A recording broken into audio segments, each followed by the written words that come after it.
ನಮಸ್ಕಾರ ಎಲ್ಲರಿಗೂ ಹೆಂಗಿದ್ದೀರಾ? ಇದೇನು ರೆಸಿಪಿ ವಿಡಿಯೋ ಅಲ್ಲ. ಮೊನ್ನೆ ಜೋಳದ ಮುದ್ದೆ ವಿಡಿಯೋ ಮಾಡಿದ್ನಲ್ಲ, ಅವಾಗ ಅದು ನೋಡಿ ಕೆಲವರು ಟ್ರೈ ಮಾಡಿದ್ರಂತೆ.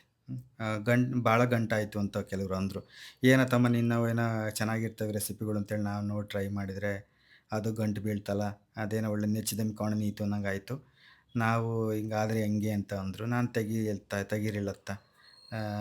ಎಲ್ಲನೂ ಸೂಕ್ಷ್ಮ ಎಲ್ಲ ಹೇಳಿದ್ದೆ, ಆದ್ರೆ ಯಾಕೆ ಹಿಂಗಾಯಿತು ಅಂತೇಳಿ ನಾನು ರಾತ್ರಿ ಎಲ್ಲ ಕುಂತು ಯೋಚನೆ ಮಾಡಿದಾಗ ಅಂದ್ಕೊಂಡೆ, ಆ ವಿಡಿಯೋದಲ್ಲಿ ನಾನು ಕೆಲವು ಸೂಕ್ಷ್ಮಗಳನ್ನು ಹೇಳಿದ್ದಷ್ಟೇ ತೋರಿಸಿರಲಿಲ್ಲ. ಹಂಗಾಗಿ ಅವ್ರಿಗೆ ಚೂರು ಗೊಂದಲ ಆಗಿಬಿಟ್ಟು ಗಂಟು ಮಾಡ್ಕೊಂಡಿರ್ಬೇಕು ಅಂತ ಅಂದ್ಕೊಂಡೆ. ಈಗ ನೋಡ್ರಿ ಅದ್ರ ಬಗ್ಗೆ ಹೇಳ್ತೀನಿ. ಈಗ ಹೆಂಗೂ ಮುದ್ದೆ ಕೂಡ್ಸೋದಕ್ಕೆ ಮುಂಚೆ ಈಗ ನಾವೇನು ಕೊಟ್ಟರೆ ಒಯ್ದು ಕುದಿಸಿರ್ತೀವಲ್ಲ ಹಿಟ್ಟು ಹಾಕ್ಬಿಟ್ಟು, ಇದನ್ನ ಕೂಡ್ಸೋದಕ್ಕೆ ಮುಂಚೆನೇ ನಾವೇನು ಮಾಡಬೇಕಪ್ಪ ಅಂದ್ರೆ, ಆ ಕೊಟ್ರೆ ಅಥವಾ ಸ್ಲರ್ರಿ ಅಂತ ಏನು ಕರಿತೀವಿ ಅದನ್ನು ಒಂದು ಲೋಟಕ್ಕೆ ತೆಗಿಬೇಕು. 1 ಲೋಟ ಜೋಳದ ಹಿಟ್ಟಿಗೆ ಇಲ್ಲಿ 2 ಲೋಟ ನೀರು ತೊಗೊಂಡಿರ್ತೀವಲ್ಲ, ಇಲ್ಲಿ ಒಂದು ಮುಕ್ಕಾಲು ಲೋಟದಷ್ಟು, ಅರ್ಧ ಲೋಟ ಅಥವಾ ಮುಕ್ಕಾಲು ಲೋಟದಷ್ಟು ಈ ಕೊಟ್ರೆನ ತೆಗೆದು ಪಕ್ಕಕ್ಕೆ ಇಟ್ಕೊಂಡು ಕೂಡಿಸ್ಬೇಕಾಗತ್ತೆ. ಸುಮ್ಮನೆ ಒಂದು ಊಹೆ ಮಾಡ್ಕೊಳ್ಳಿ, ಒಂದು ಬಕೆಟ್ ತುಂಬ ನೀರೈತೆ, ಅದರಲ್ಲಿ ಒಂದು 5-6 ಮೀನು ಬಿಟ್ಟಿದ್ದೀರಪ್ಪ, ಅವ್ನು ಹಿಡಿಯೋಕೆ ಹೋಗ್ತೀರಾ, ಕೈಗೆ ಸಿಗ್ತಾವೆ, ಅವು ತಪ್ಪಿಸ್ಕೊಂಡು ಓಡೋಗ್ತಿರ್ತವೆ. ಅದೇ ಒಂದು ಕಾಲು ಭಾಗದಷ್ಟು ನೀರಿದ್ದಾವೆ ಅಂತಂದರೆ ನೀವು ಸುಲಭವಾಗಿ ಆ ಮೀನುಗಳನ್ನು ಹಿಡಿಬೋದು. ಇಲ್ಲಿ ಗಂಟುಗಳು ಹಂಗೇನೆ, ಕೊಟ್ರೆ ಜಾಸ್ತಿ ಇದ್ದಾಗ ಏನಾಗುತ್ತಪ್ಪ ಅಂದರೆ ಮುದ್ದೆ ಕೋಲಿಗೆ ಸೌಟಿಗೆ ಸಿಗಲ್ಲ, ಜಾರ್ ಜಾರ್ ಹೋಗ್ತಿರ್ತವೆ. ಅದೇ ನಿಮ್ಗೇನಾದ್ರು ಅಡುಗೆನಲ್ಲಿ ಕೈ ಪಳಗಿತ್ತು ಅಂತಂದರೆ ಹಂಗೆ ಜುಟ್ಟಿದ್ದು ಎಳ್ಕೊಬಂದು ನಯಸ್ ಮಾಡಿಬಿಡ್ತೀರ ಗಂಟುಗಳ್ನ.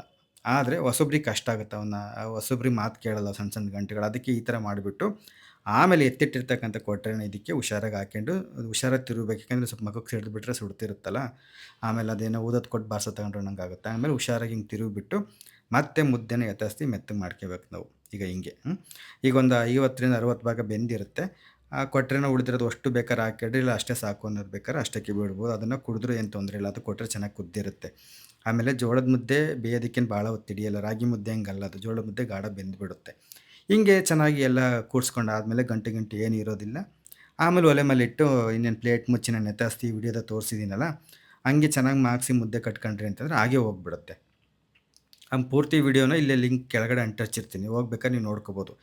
ಈ ಒಂದು ಟಿಪ್ಸನ್ನು ನೀವು ಅನುಸರಿಸಿ ಮಾಡಿದ್ರಿ ಅಂತಂದರೆ ಮುದ್ದೆ ಕೆಟ್ಟೋಗೋದಿಲ್ಲ. ಮುದ್ದೆ ಕೊಟ್ಟರೆ ಜಾಸ್ತಿ ಇದ್ದಾಗ ಏನಾಗುತ್ತಪ್ಪ ಅಂದರೆ ಹೊಸಬ್ರಿಗೆ ಆ ಗಂಟನ್ನು ನಯಸ್ ಮಾಡೋದು ಕಷ್ಟ ಆಗುತ್ತೆ. ಹಾಗಾಗಿ ಇದನ್ನು ನೀವು ಅನುಸರಿಸಿದ್ರೆ ಖಂಡಿತವಾಗ್ಲೂ ಗಂಟು ಆಗಲ್ಲ ಅನ್ನೋದು ನನ್ನ ಒಂದು ಅನಿಸಿಕೆ. ಸ್ವಲ್ಪ ಕೊಟ್ಟರೆ ಕಡಿಮೆ ಇದ್ದಾಗ ಗಟ್ಟಿ ಇರುತ್ತಲ್ಲ, ಅವಾಗ ಎಲ್ಲ ಗಂಟುಗಳನ್ನು ನಯಸ್ ಆಗ್ತವೆ. ಗೊತ್ತಾಯ್ತಾ? ಇಷ್ಟು ಮಾಡಿದ್ರಿ ಅಂತಂದರೆ ಮುದ್ದೆ ಕೆಟ್ಟೋಗೋದಿಲ್ಲ. ಅದಕ್ಕೆ ಆ ವಿಡಿಯೋದಲ್ಲಿ ತೋರಿಸಿರಲಿಲ್ಲ ನಾನು. ನೀನು ಹೆಂಗೂ ಗೊತ್ತಾಗುತ್ತಲ್ಲ ಅಂತೇಳಿ ಹಂಗೆ ಹೇಳೋದೆ. ಆದ್ರೂ ಒಂಚೂರು ಯಾಕೋ ಕನ್ಫ್ಯೂಸ್ ಆಗಿಬಿಟ್ಟು ಅವ್ರಿಗೆ ಹಂಗೆ ಆಗಿದೆ ಅನಿಸುತ್ತೆ. ಸರಿ, ಈ ವಿಡಿಯೋ ನೋಡಿಬಿಟ್ಟು ಇನ್ನೊಂದು ಸತಿ ಟ್ರೈ ಮಾಡಿರಿ, ಏನಾಗಲ್ಲ. ಆಮೇಲೆ ಕೆಟ್ಟೋಯ್ತು ಅಂದ್ರೆ ತಲೆಗೆಡ್ಸ್ಕೊಳಕ್ಕೆ ಹೋಗ್ಬೇಡ್ರಿ. ಇದನ್ನೇ ಇನ್ನೊಂಚೂರು ಹಿಟ್ಟು ಹಾಕ್ಕೊಂಡು ನಾದ್ಕೊಂಡು ರೊಟ್ಟಿ ಮಾಡ್ಕೊಬೋದು.